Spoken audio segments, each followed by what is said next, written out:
မေစကားကိုပမာမထားလို့ရဲ့ငါဆိုတော့မာနတစ်ခုကိုပရာနာပြုခဲ့တယ်မြေတာကယူနာရင်မပိုက်လို့အမေရိုက်တဲ့ဝေဒနာကလေးကိုပြေစရာပဲစိတ်မရှိသလိုပဲအခုတော့တကယ်ပါမေရဲ့အတွေ့ရမဲတဲ့သားကိုအုတ်ကြားမြတ်ပေါက်လူမရဲ့လို့မြင်သူတစ်တိုက်ကပြောကြပြီမေရဲ့မထီလောကကြီးရဲ့တော့ကပင်လေကြောမှကျွန်တော်ဘဝမျိုးရတော့မယ်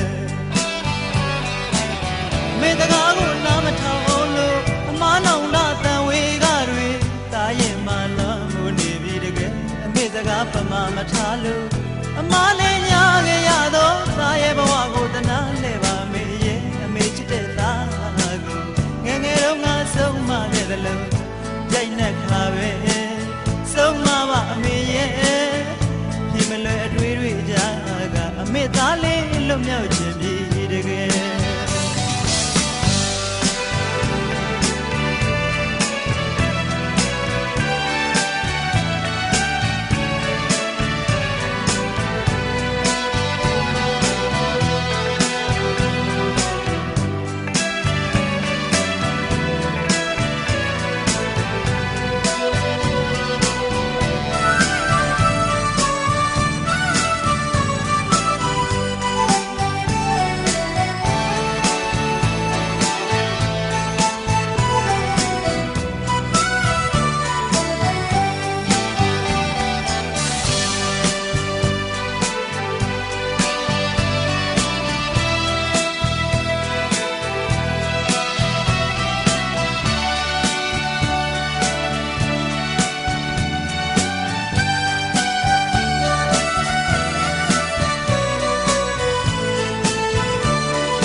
ဒါတွေကိုမတွေးခဲ့စေငါငါသားရဲ့ဒီနေရာမသွားနဲ့အမေစကားကိုပမာမထားလို့ရဲ့ငါဆိုတော့မာနတစ်ခုကိုပရာနာပြုခဲ့တယ်မြေတာကယူနာရင်မပိုက်လို့အမေရိုက်တဲ့ဝေဒနာကလေးကိုမြေတရားပဲစိတ်မရှိသလိုပဲသူတို့တကယ်ပါမေရဲ့တွေ့ရမဲ့တဲ့သားကိုအုတ်ကြားမြတ်ပေါက်လူမရဲ့လို့မြင်သူတစ်တိုက်ကပြောကြပြီမေရဲ့မထီလောကကြီးရဲ့တော့ကပင်လေကြောမှကျွန်တော်ဘဝမျိုးရတော့မယ်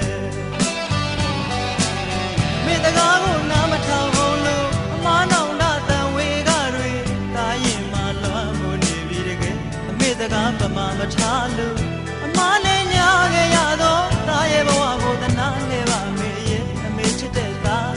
ကိုငယ်ငယ်တော့ငါဆုံးမခဲ့တယ်လို့ကြိုက်နေခါပဲ